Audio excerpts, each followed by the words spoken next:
నేను అడిగింది పేటెంట్. మీ పుస్తకంలో పెట్టాం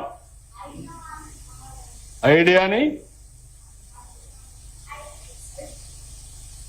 ఇప్పుడు మీరు ఒక వస్తువుని తయారు చేస్తారు, మీరు సమాజంలో చూస్తూ ఉంటారు. చూస్తూ ఉంటే మీకు కొత్త ఆలోచన వస్తుంది. మీలో ఎప్పుడు కూడా ఒకటి ఉండాలి, రొటీన్గా ఆలోచిస్తే మీకు ఆలోచనలు రావు, వినూత్నంగా ఆలోచిస్తే కొత్త ఆలోచనలు వస్తాయి. ఆ కొత్త ఆలోచనే ప్రయోగాలకు దారి తీస్తుంది. అప్పుడు కొత్త వస్తువుల్ని మీరు తయారు చేస్తారు, ఇన్నోవేట్ చేస్తారు. తయారు చేసిన వస్తువుని మీరు పేటెంట్ రైట్ తీసుకుంటారు.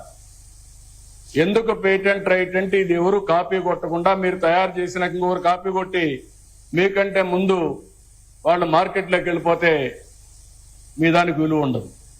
కాబట్టి అది పేటెంట్ తీసుకుంటారు. ఆ పేటెంట్ తీసుకుంటే దాన్ని ఎవరు డూప్లికేట్ చేయడానికి వీలు లేదు, అది మీకే ఉంటుంది. దాన్ని మీరు ప్రొడక్షన్లోకి వెళ్ళి మార్కెట్ చేసుకోవచ్చు. అది పేటెంట్ అంటారు. అందుకనే ఇలాంటి కొత్త కొత్త ఆవిష్కరణలు చేస్తూ ఆ ఆవిష్కరణలు మీరు రిజర్వ్ చేసుకోవాలంటే పేటెంట్ తీసుకోవాలి. అది ఒక అప్లికేషన్ ఉంటుంది, అవన్నీ మళ్ళా మీకు ఎక్స్ప్లెయిన్ చేస్తాను.